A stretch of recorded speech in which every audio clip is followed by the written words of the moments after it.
Thames Water here in the UK is in deep trouble, excuse the pun. The company is billions of pounds in debt, and rather than use money that it has to fix the infrastructure here, the burst pipes, etc., they've given all the money to shareholders. Now, I'm all for capitalism, I really am. It's a better model for a better society where people have an opportunity to improve their lives, and it's far more healthier than the lunacy of socialism, but it needs to be regulated more strictly. What's happening with Thames Water and other water companies and other utility companies is capitalism out of control. Now, Thames Water and other companies, they work on a very greedy, unregulated business model. They take our money, they raise the rates, and it's quite extortionate. And we pay them basically for services, and it's shoddy services. Now, I live in Buckinghamshire, and the amount of burst water pipes that are laying unchecked for days and weeks is just unreal. I was driving through Tring in Hertfordshire the other week. I think it was a Tuesday, and on a main road there was a crack right in the middle of the road, and there was just water pissing out of it.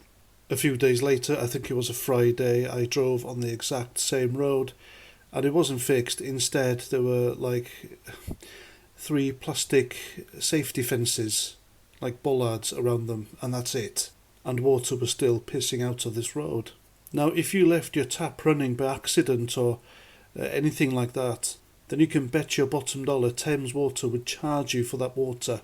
And if you don't pay up, you'll go to court, they'll get their bloody money, don't you worry, or they'll send the bailiffs around. Now, we pay them this money, we expect clean, safe water, we expect good sewage servicing, along with clean rivers and beaches. And for the amount of money their customers pay them, they should be fixing these and servicing them on a regular basis, but they don't.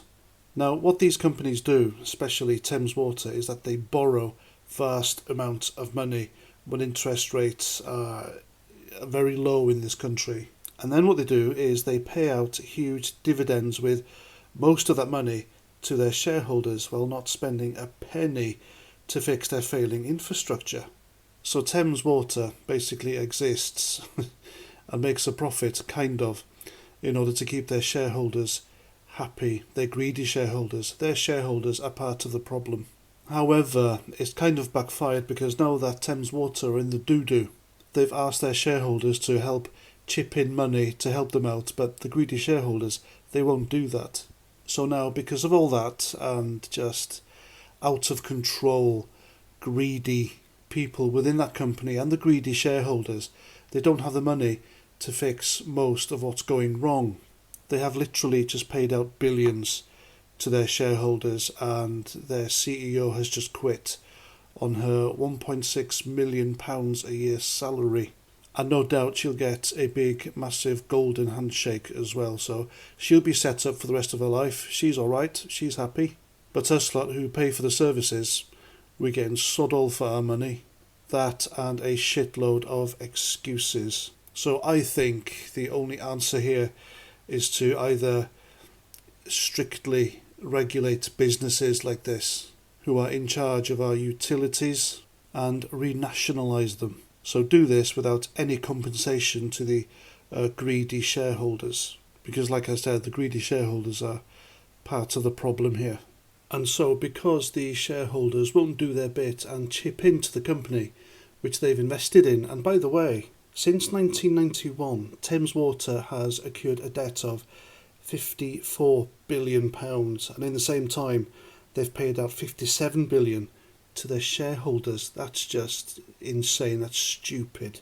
And Rishi Sunak is considering letting Thames Water raise their bills 47% to pay the interest on their debt. So, Thames Water are effectively getting their beleaguered customers to pay for their mistakes, and this must not happen.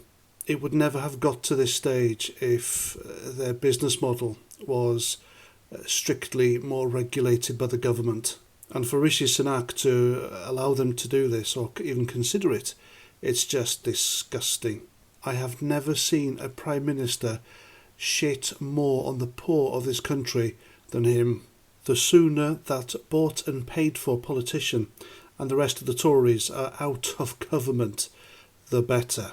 So there we go, that's what I think. Renationalise most of these companies, because the capitalist infrastructure we have in this country doesn't regulate as it should, and then companies become greedy and they don't really provide the services that they should to their customers.